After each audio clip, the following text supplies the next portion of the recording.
Hey, good morning and welcome to Breakthrough Walls. I'm Ken Walls and I am your host. And today I have a wonderful human being on the show with us. His name is Dan Rockwell. Dan was referred to me by the inimitable John David Mann. I almost said somebody else. John David Mann referred Dan to me, and he has a new book out, and he has other books as well, but we're going to talk about his life and how we got to this book. So do me a favor, if you would, and share this out on every platform out there. We are live everywhere. So share it out to all of your friends and family, and let's get a bunch of people on here and stay with us. I'll be right back with Dan Rockwell.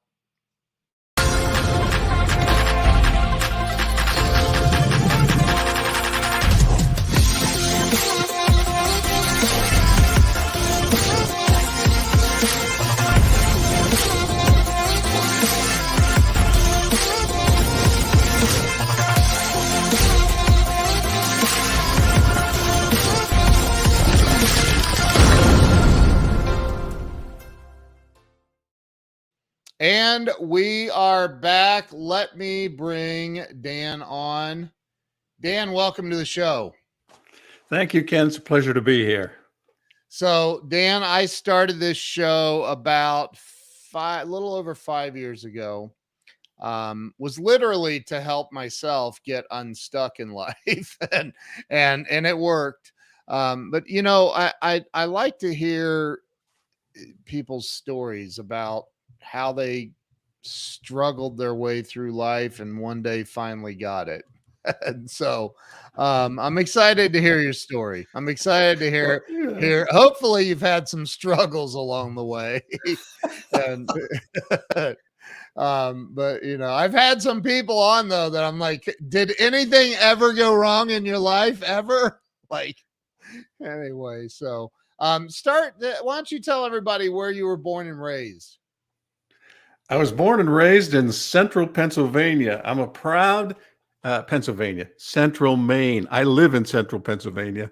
I was born in Maine, brought up on a dairy farm in a small community, Bradford, Maine. Shout out to Bradford, Maine. Remember Hee Haw? Yep, I do. They would have saluted Hee Haw or they would have saluted Bradford on Hee Haw. You know, salute, because there's 482 people and 5,000 cows. So, Central, makes me a maniac. Right. So be careful today. You have that in common with the guy that just made this comment, Joe Ingram. So he's a maniac, but he's a California maniac. So Dan, growing up there, I mean, I grew up in a very, very small town in Ohio where there were more cows than people. So I'm familiar with that whole concept. Talk about what it was like for you as a kid. Like what was life like? What pushed you in the direction that you ended up going as an adult? Well, life when I was growing up was fantastic. What pushed me to where I'm at today is after I left home. When I left home when I was 18, went off to college and never went back because I never wanted to milk another cow in the rest of my life. Having said that, you know, I love being brought up on a farm, and I still think you're always who you were when you were 13.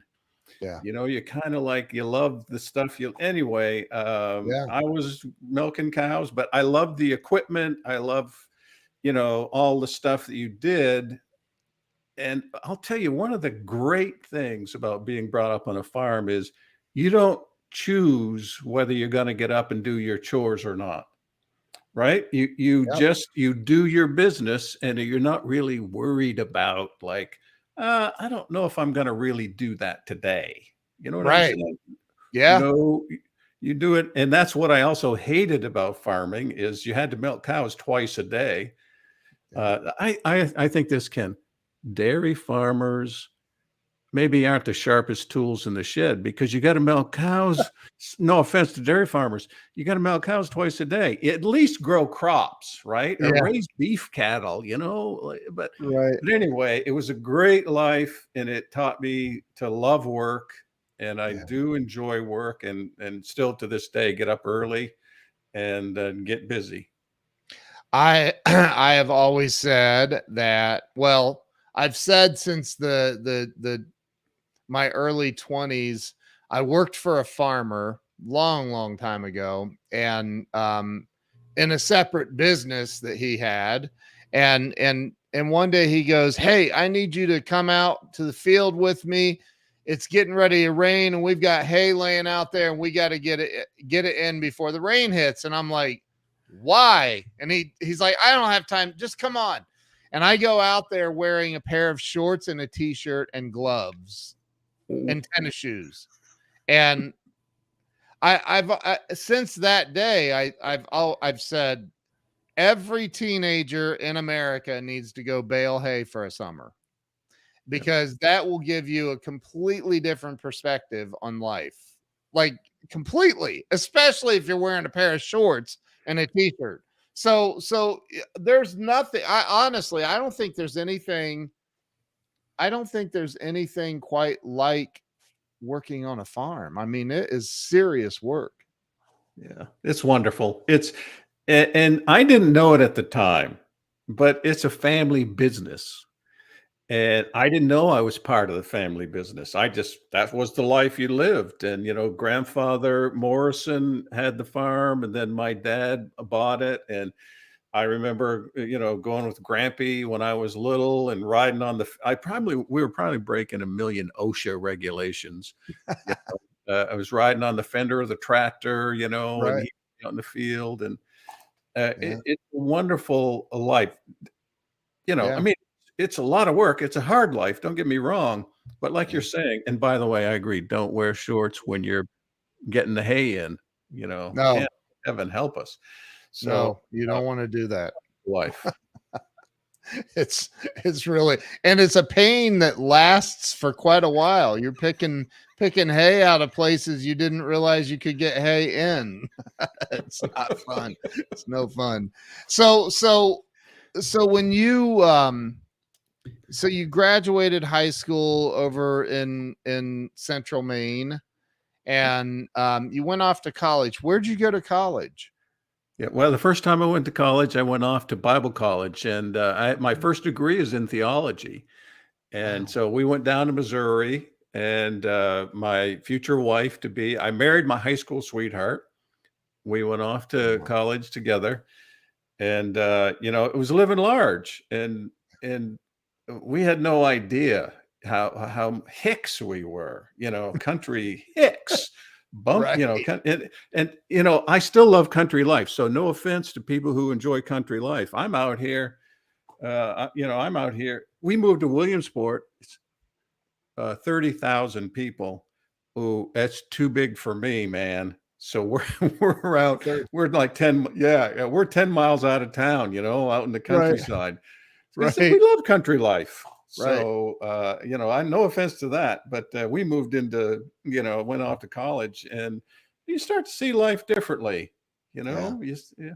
So it was a good experience. Sure. Sure. So you went, you said your first jaunt in college was Bible college. Yes. Wow. And you got a degree in theology. Yes. And then where did things go from there? Did you become a minister? Well, I've always been engaged in church world. It's Yeah. just part of my life. Sure. Later on, here in Williamsport, I went to work at a Penn State affiliate, and I got a 2-year degree in construction and design. Okay. And then I started teaching some of the courses, became adjunct for them, and spent 15 years working at this Penn State affiliate, and eventually became what they call a workforce development consultant. Okay. and that was a position inside. It wasn't an exterior position. It was a position inside. And I dealt with the community. I did adult ed. I did staff development stuff, handled that kind of thing. And it was there that I got my MBA, and that was helpful. So, and that's when I really got interested in leadership, because I always thought I was great at being a leader, but I really sucked at it. And and so I found out that I had a lot to learn, and that's when the whole leadership freak thing came up. That's where I got my opportunity to really influence people on every country of the world. Wow. Which is a book that you wrote, right? Actually, that's the blog I write. So the blog. Yes, that's been going on for 12 years now. Wow. And I just started that thing, man. I just knew I wanted to make a difference. I had like a midlife crisis around 48 or something like that. I've had several midlife crises. You ought to have a lot of them, really, right? Because you evaluate your life, and I evaluated my life, and I thought, you got more in you. Thankfully, I didn't unbutton my shirt, put on a gold chain, buy a two-seat sports car, and divorce my wife. I did buy a two-seat sports car, but I didn't do the others. But I just knew I had more in me. And that's when I said to myself, I'm just gonna write 5 days a week for a year and see what happens. Yeah. And the rest is history. I got excited about it. So you didn't divorce your wife? No. I'm trying to put your www.leadershipfreak.blog. Yeah. Okay, I'm going to put that up on the screen here in a second. So, well, thank you. People can go check that out. Leadershipfreak.blog. Make sure you go check that out. So, and you said midlife crisis. How old were you? 48 or so. It was before 50. Okay. I took the month of July off. I'll never forget. Here's what happens to all of us. We go through these cycles of, we start to feel dissatisfied with life. Yeah.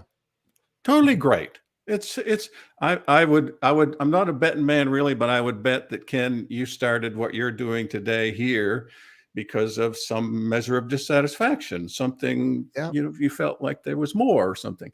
Well, that's what was going on for me. I took the month of July off, and I told my friends, I don't want to talk to anybody. I don't want to talk to you. I don't want to talk to anybody. And what I learned later is often these moments in life, it takes a while for them to build up, but then they tend to resolve quickly. And it's like, and we have this gestalt. We have this moment of awakening, or whatever you want to call it. And it's like, and we get a little new direction. Right, sometimes people quit their jobs after, sometimes they do this or that or whatever. And one of the things that I did is I tried to find a way to, kind of influence people, or really help myself, just like what you said. Help myself, because I just needed to kind of get that out. I think that it's, I'm blessed to have 21 years of sobriety also, and recovery that comes along with that. And I think that the biggest secret in life, which really isn't a secret, but I think one of the biggest secrets or keys, and we can talk about this, and I'm sure it's in your books, I would imagine, is helping other people. When you help other people, it's inevitable that you get helped. Yes, absolutely. I've learned so much over these last 12 years, because like the books you see behind me, they've almost all of them been sent to me by publishers and authors, because they want to get exposure. You're popular because people want to, get, exposure. You have an audience. And so I would get these books, and I started saying to the publishers, well, look, I need to talk to the author. I didn't know they wanted to talk to me, but come to find out they did. And I've learned so much from people. And one of the things I've learned is, simple ways to talk about the purpose of life. And the purpose of life is really to contribute. And one author said to me, and I'm sorry, I can't remember his name. He said, if you're not sure what your purpose in life is, I can tell you it's very easy. Grow and give. And it's just brilliant, very simple. And you learn to contribute, and that's where it's at. All right. Well, hey, class is out. Thank you. So, I mean, that pretty much summarizes it. Here's the thing, though, and I know that you know this, or I think you would agree. Do you find that most people are looking for the shortcut? Oh. Well, we do want to have fast results, don't we? I like fast results. I'm a fan of it. Yeah. Yeah. I'm a huge fan of. Yeah. And just think of, again, you've been doing this for 5 years, I think. Yeah. Your audience is bigger today than it was when you began. Most certainly. And you began for yourself. And in a way, you do the whole thing. You do it for yourself, but you give it away. I like to talk to people that way about what I'm doing online, because I give my best away every day. Yeah. And, you just, that's what life is about. And so the work it's not painful. I mean, you're always working to be better, but it's joyful. Yeah. And then if you get a little confirmation, like Ken, you've obviously got social confirmation. Yeah. People are listening. And then that kind of puts, pat me on the head like a 3-year-old and tell me I'm doing a good job, and I'm going to work even harder. It's the truth. I mean, that's something else that I've said in the past is I think people, and I don't have, like, I didn't go to college. I only have experience to go off of, but like I think people want recognition for a job well done more than they want financial rewards. Very powerful. I can't tell you how many people have said to me, I just wish my boss would give me a pat on the back once in a while. Right. Yeah. And it's not necessarily about money. Although a pat on the back with a nice check, that's not going to leave anybody feeling bad, I don't think. So, I think, and my buddy Jeff is watching right now, and give it away. That's something that I've heard so many people. In fact, I have I'll pull it out of my little drawer here and show you. I have this thing that is very tattered, but it's Malachi 3:10-12. It's a pastor gave that to me 30 years ago, and I've carried that with me for 30 plus years, and it's bring the whole tithe into the storehouse, and my children may have food, et cetera, right? So it's all about the principle of giving. It's biblical. It's in every,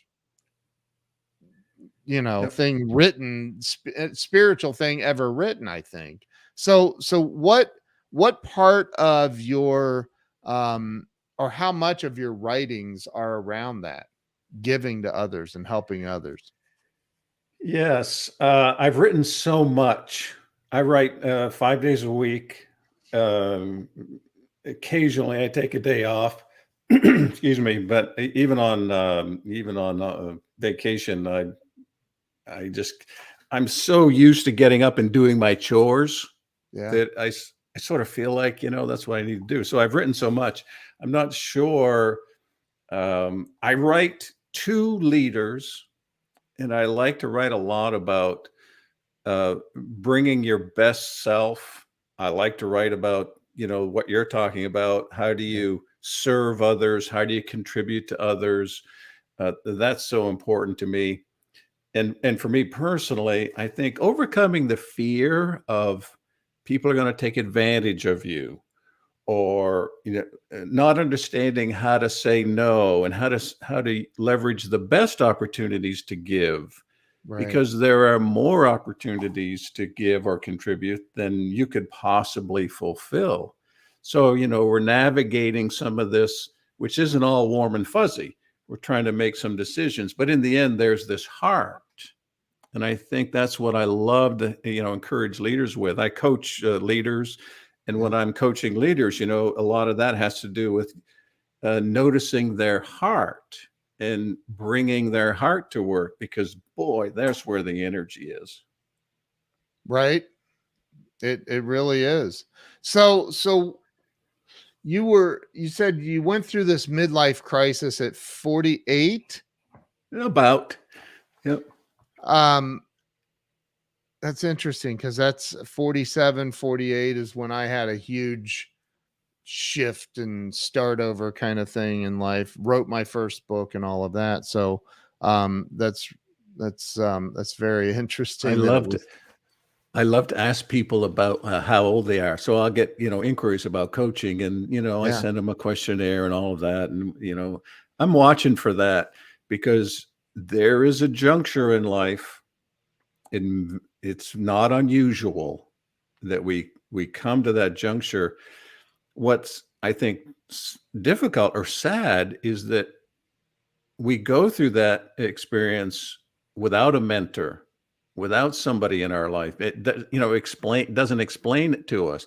I didn't know what was going on. I ended up in the library, kind of like doing some research and finding out, this pattern that happens. And honestly, about every 10 years, we have some sort of identity crisis. So you go off to college, you find yourself in a new way, right? You graduated from college, then you get married, maybe you get married, or you have children.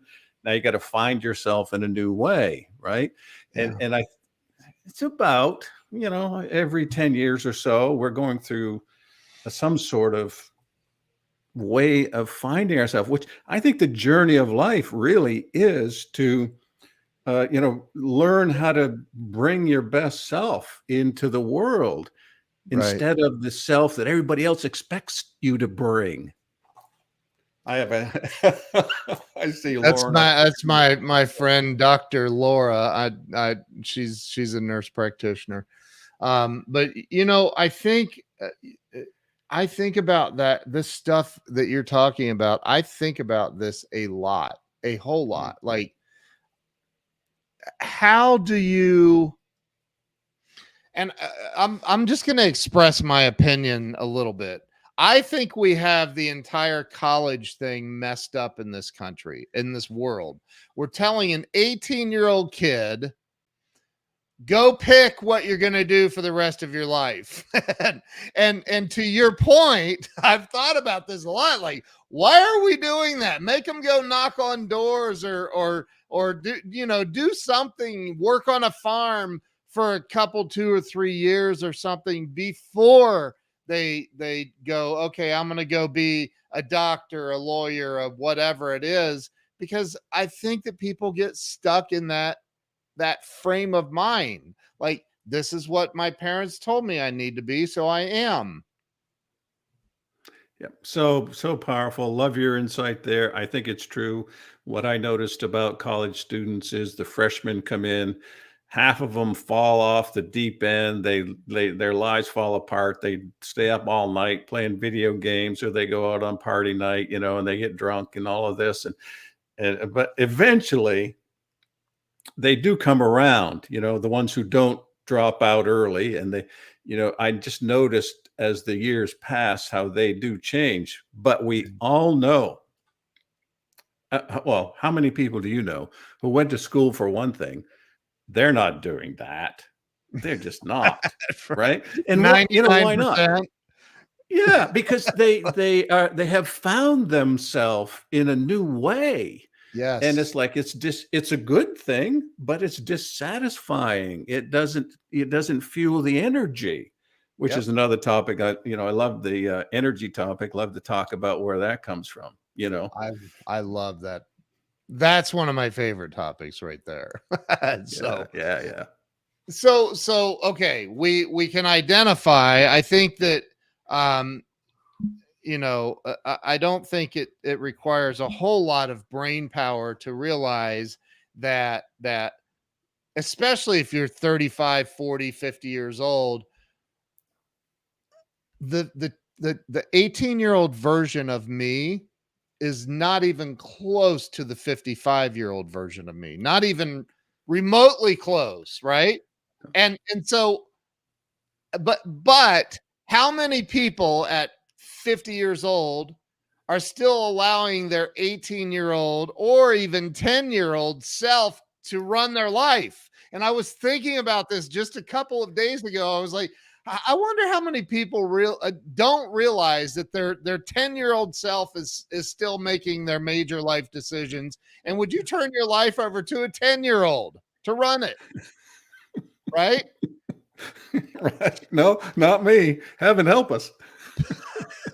Right. But am I wrong about that, or am I just a nut job? I can't, I don't know. I feel like there's something to that. Well, I think you're right. And our personal growth and the realization of who we are is an iterative process.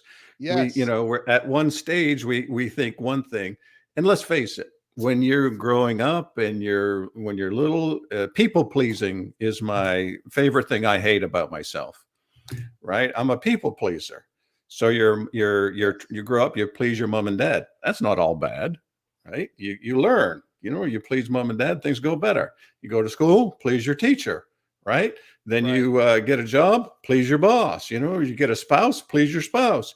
And in that journey, we lose ourselves. I think we're, maybe fairly authentic when we're 5 or 6 years old. Not very smart, but we're fairly, we're pretty much who we are. But then we lose ourselves. And I honestly believe, that coming back is a little bit about following the energy. Yeah. People get drained when they're, people pleasing just sucks the life out of you.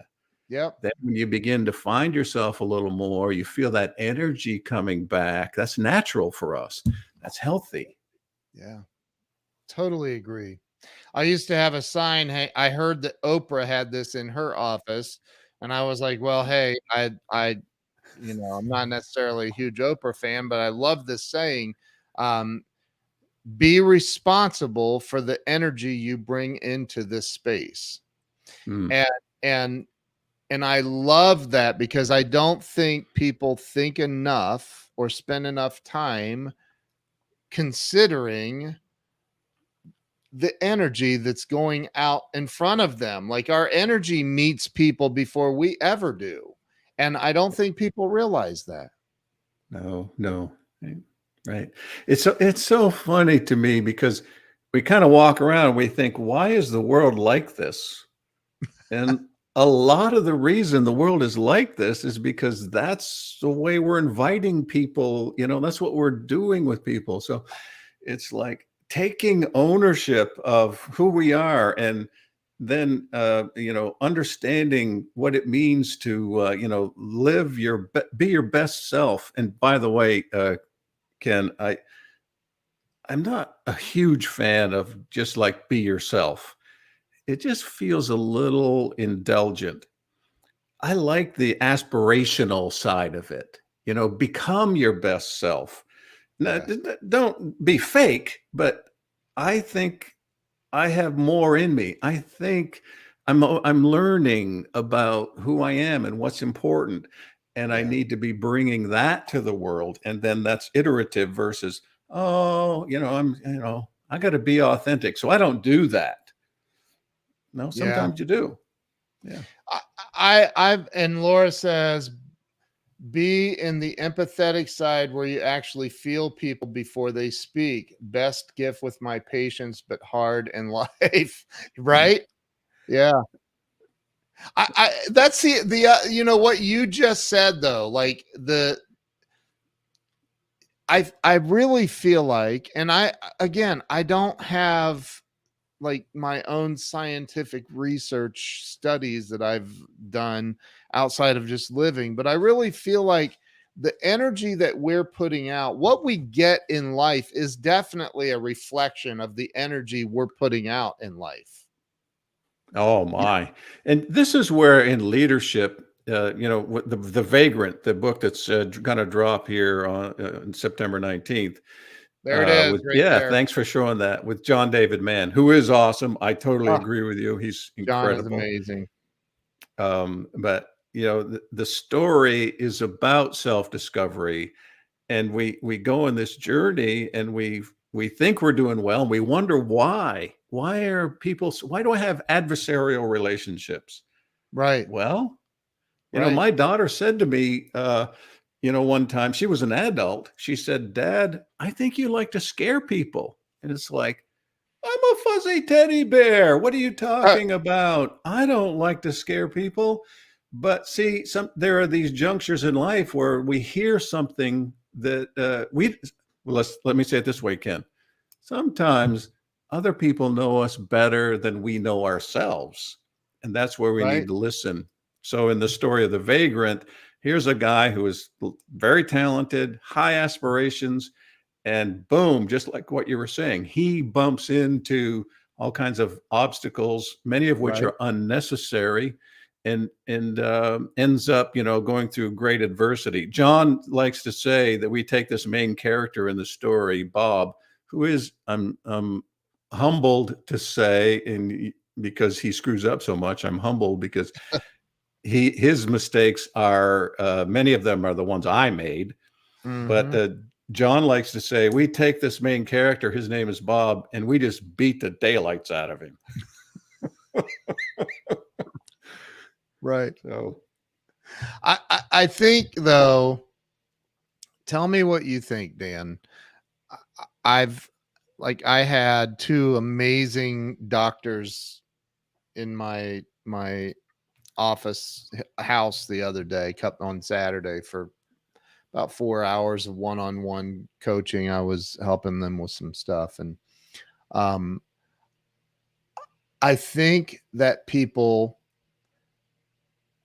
are so opposed to making mistakes that they try to make sure everything is perfect before they'll take action. And my personal opinion is that's just dumb. Like you're going, like you can't, like Tony Robbins. I remember Tony Robbins talking about this. Like, we don't tell the average 1-year-old, "Hey, you fell down. Stop that. Don't try to walk ever again. Like you fell. Don't like you're gonna make mistakes in life." yeah, yeah, yeah. It's a wonderful Laura opportunity. It's says, a "I'm." wonderful opportunity. Here's Laura said, "I'm dumb. I'm that dumb." So, and it's awesome to be dumb and make Yes, mistakes. It's like that's where that's how life changes. It's like when you have a midlife crisis, you look back and say, "Well, that was a dumb thing to do. That was not the right way to live. I don't want to live that way." right. I have a different way of looking at it. So we do, mistakes are learning opportunities instead of, time to beat yourself up. But we all have that loud inner critic. My inner critic, his favorite word is loser. You know, Right, right. and but we all have. I don't know anybody really who doesn't have that loud inner critic. That's like, and if we're not careful, we get that loud inner critic. I'm not sure is really committed to our success. I think he's maybe committed to protect, maybe. I'm not sure, but when we let that control us and we have to get everything right, then then we get paralyzed, we get stuck, Yeah. and we get drained. Yeah. I so many people have said, how in the world did you make your podcast and I mean, I've got the, Facebook gave me the blue check mark back before you could buy it. And, like and I'm like, I think the actual reason, and this is scientific, is I was just dumb enough to keep doing it. Like no matter what, did not matter. Like I screwed that up. Let's try it again. Let's just keep Yes. going. And that's it. I mean, I don't know if there's another way. If there is, I'm not familiar with it. Right. Right. But think of how you are today compared to back when you started, Ugh, and how much you've changed and how much you've learned, and the yeah, quality of life and the fulfillment that you feel now compared to it was. And I'm totally with you, man. I just started writing. I hadn't written anything except some, school papers and contracts at the college, and I hadn't yeah, written anything. And somehow it got. I don't ask me how it got traction, right? But it yeah, got traction. And people ask you, Ken, how did you get this huge audience? They ask me, Dan, how do you get, an audience like this? And it's like, I don't know. You just go out there and do the work, right? yeah, You just go out there and right, keep honing your skill and keep trying to be better at it, and then give it away, right? Give it away. Try to contribute. And then, yeah. wow, it's incredible what can happen to a person. It's like, how did you store up all of that milk? We milk the cows twice a day, every day. We didn't miss a day. What do you mean? They keep producing, we keep milking. It's weird. It's just the way it works. Like, so I think are we oversimplifying life for people? Because I don't like complicated things. I don't like, I'm a great problem solver, but I'd prefer not to. I just like, can we just keep it simple and just do the work? It's really simple, actually. I think that in the big picture, life is very simple. Sometimes you get down in the nitty gritty and things happen and you have to make hard decisions, Yeah. right? And it feels complicated, and it can be, and it is, especially in the business world. But when you're dealing with like the big concepts, right? I think that anyone can grasp them. I don't think they're confusing. I don't think they're difficult. And I wish I could make them difficult or confusing, because then I could sound smarter. But we're really just talking about getting out there and doing something.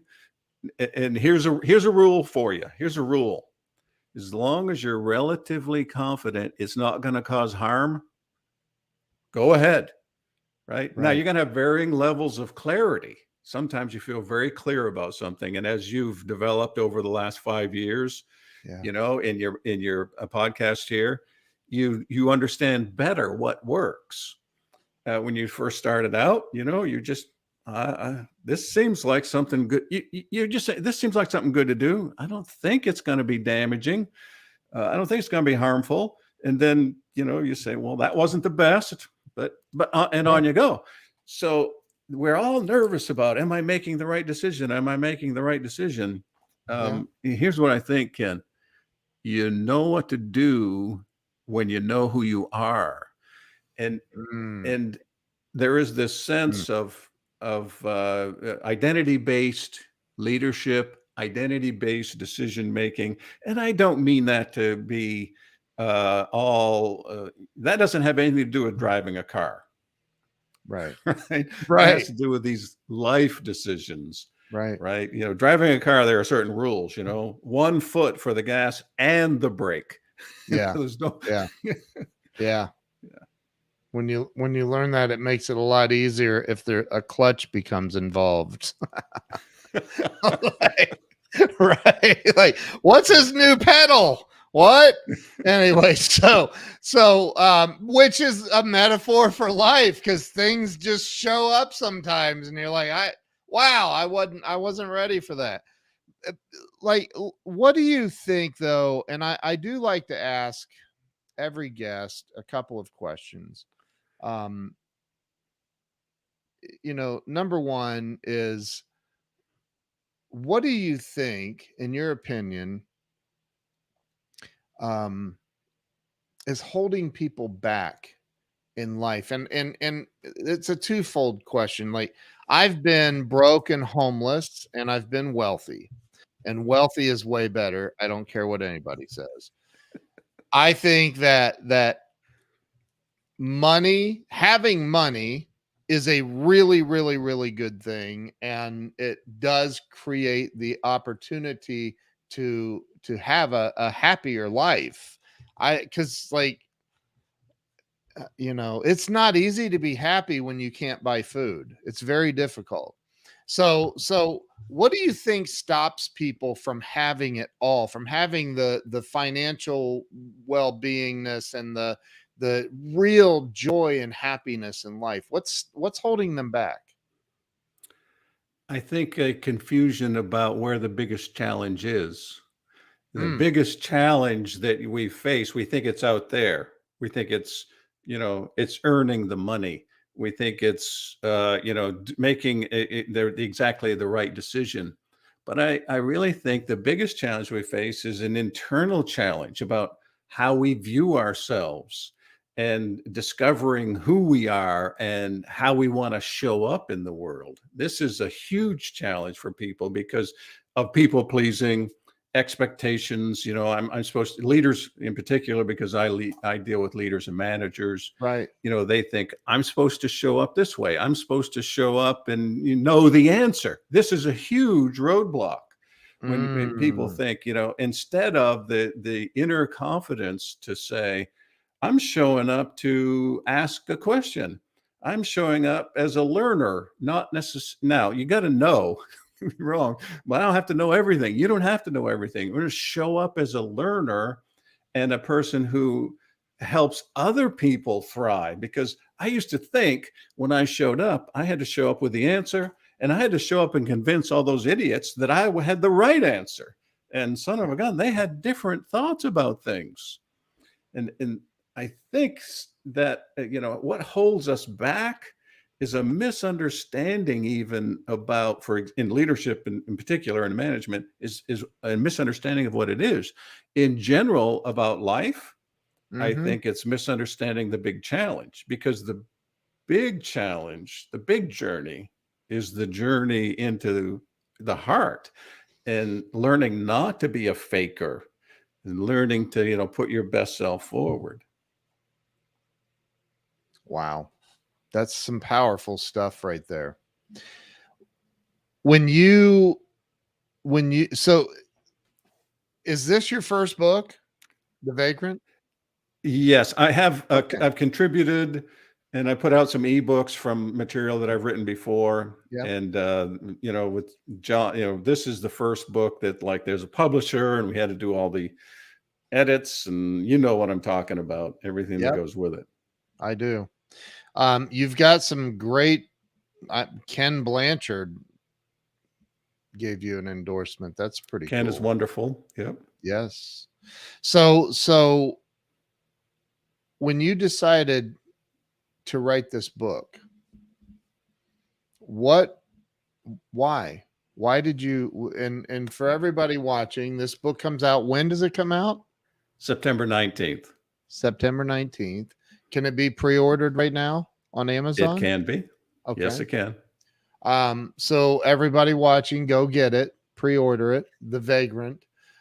So talk about why you decided to write this, and how in the world did you get that crazy guy, John David Mann, involved? I love John. He's amazing. Yes. John, if Yes. you're watching, I love you. Yes. So no, how did John come about and this book? Well, I had the story in my heart and mind for about 10 years, and I tried to write it, but it was just crap. I just don't have the skill to write this narrative style. I don't write that way. And Yeah. I tried, and it was just frustrating. And finally, I just thought about, and here's one of the secrets to life, Ken, and that is invite people into your life. Invite smart people into your life. Invite talented people into your life. My goodness, how life changes. If it's the Lone Ranger thing is nuts. Yeah. It's just nuts.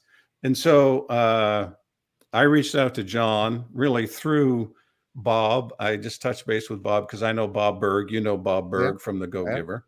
Yeah. And I knew about the Go Giver thing because they sent me Yeah. the books and all that. Yeah. And I reached out to John because I thought to myself, why not aim high? Why not reach out for the best? Because I know John's written many business fables, and that's what this is. And so I just got his number, set up a call, and got on the phone. I said, "This is what I have in mind, John," and I told him the story in brief. Yeah. And he said, "This is how long it took, right?" He said, "Dan, I got chills. This is really exciting. Let's do it." And that's how deep it got. We went through some conversations. I'm telling the story. John, get the best people you can involved in your life. And for me, he's the best. So John took the story that I told him, and then we emailed back and forth, and he added a couple characters. And, he took something that was basically like a little moped and turned it into a race car. Right. And I'm so excited about it.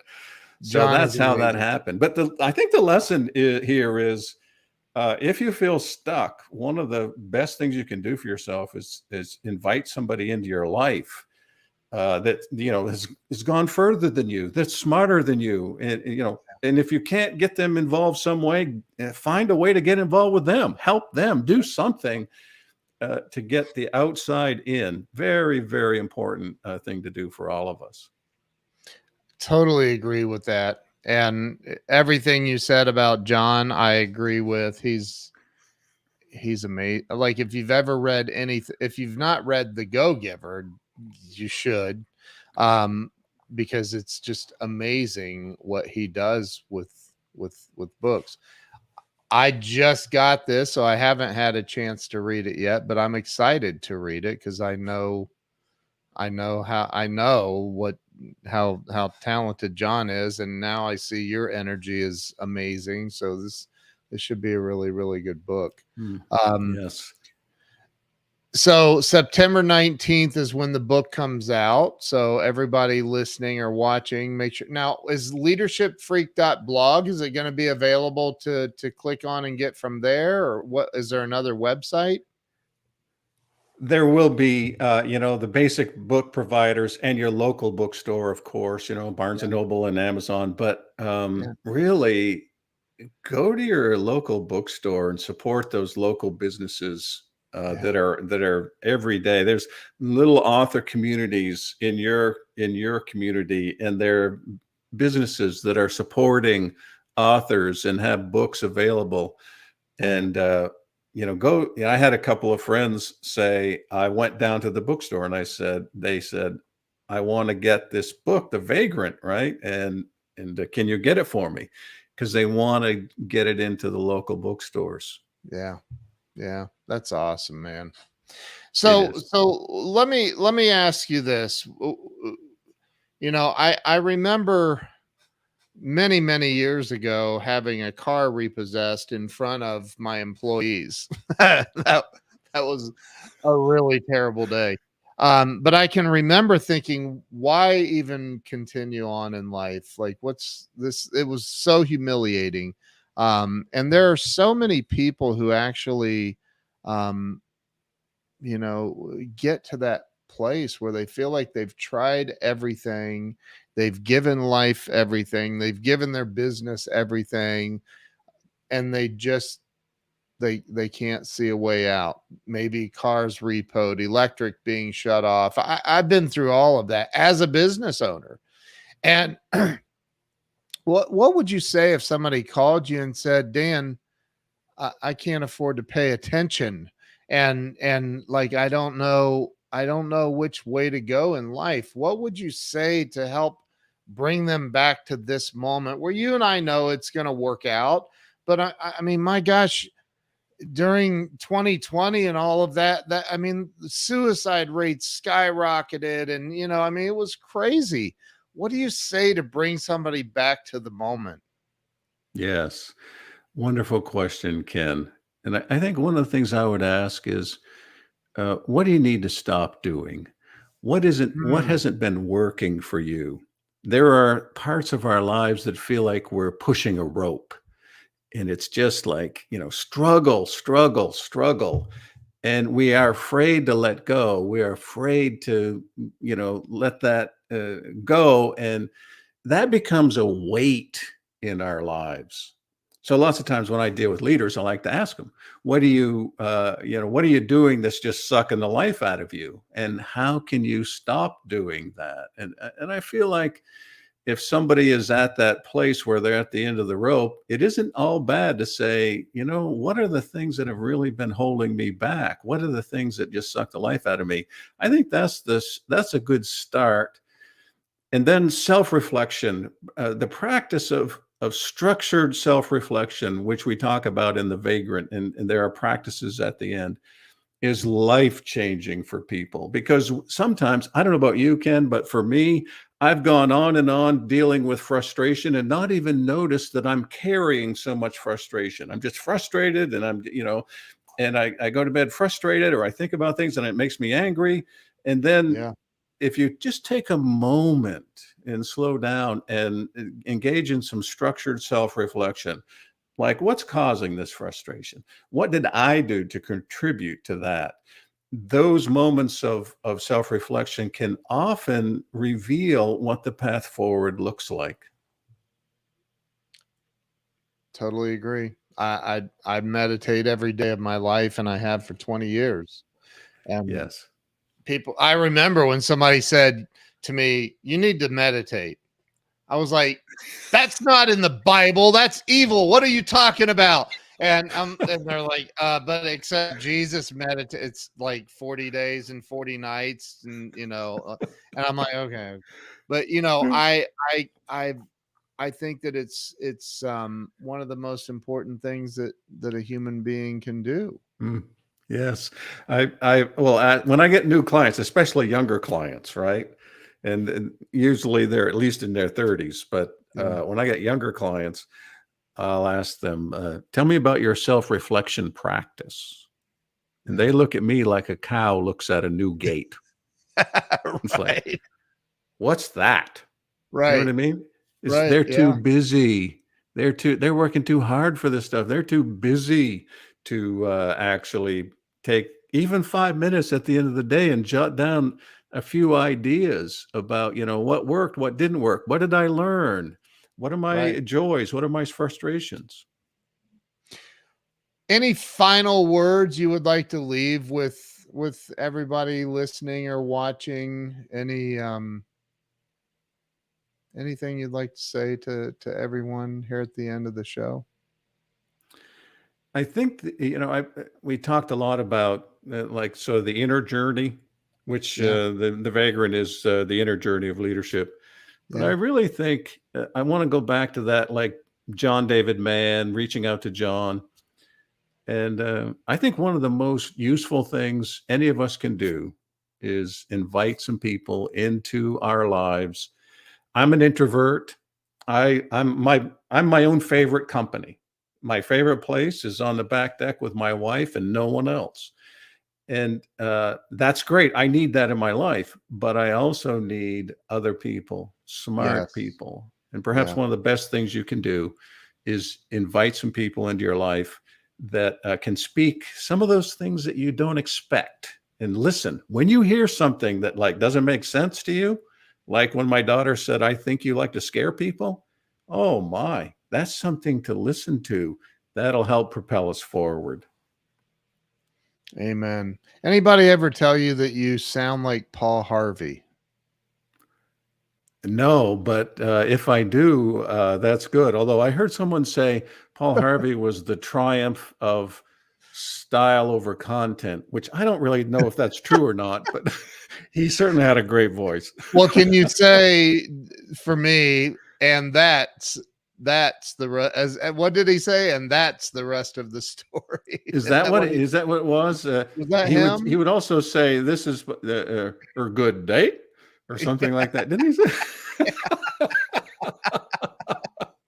No, you are absolutely wonderful. Thank you for coming on today and sharing with the audience your wisdom, and everybody listening.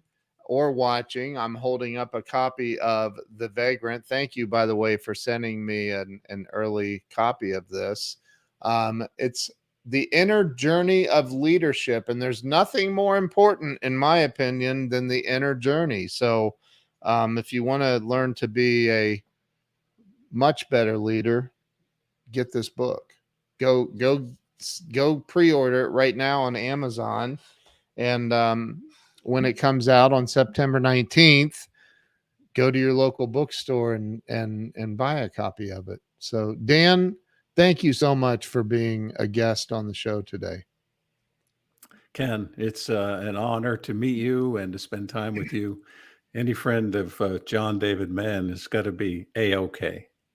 John's a good guy. I like that guy a lot. He cracks me up. Like, I can't even say his name without smiling. He's just one of those people. He's so funny. But Dan, thank you so much. I'm going to end the live stream. So anybody watching, if you shared this out, thank you so much for sharing. If you didn't share it out, there is time to redeem yourself and go ahead and share this out so we can get this message out to a lot of people. So make sure you go over to leadershipfreak.blog and follow Dan, subscribe to his blog. And yeah, this has been fun. Thank you so much. I really appreciate you being here, Dan. Yep. Thank you, Ken. So stay with me. Stay with me. I'm going to end this, though. Hang on. Thanks so much.